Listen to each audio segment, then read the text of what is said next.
You ask Tiger to solve. This deals with linear equations with one unknown. The final result is t equals -5/24. Let's solve it step by step. Simplify the expression. Expand the parentheses. Multiply the coefficients. Simplify the arithmetic.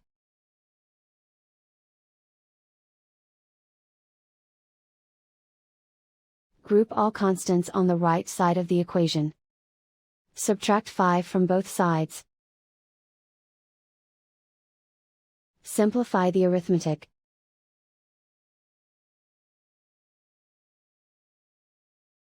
Isolate the t.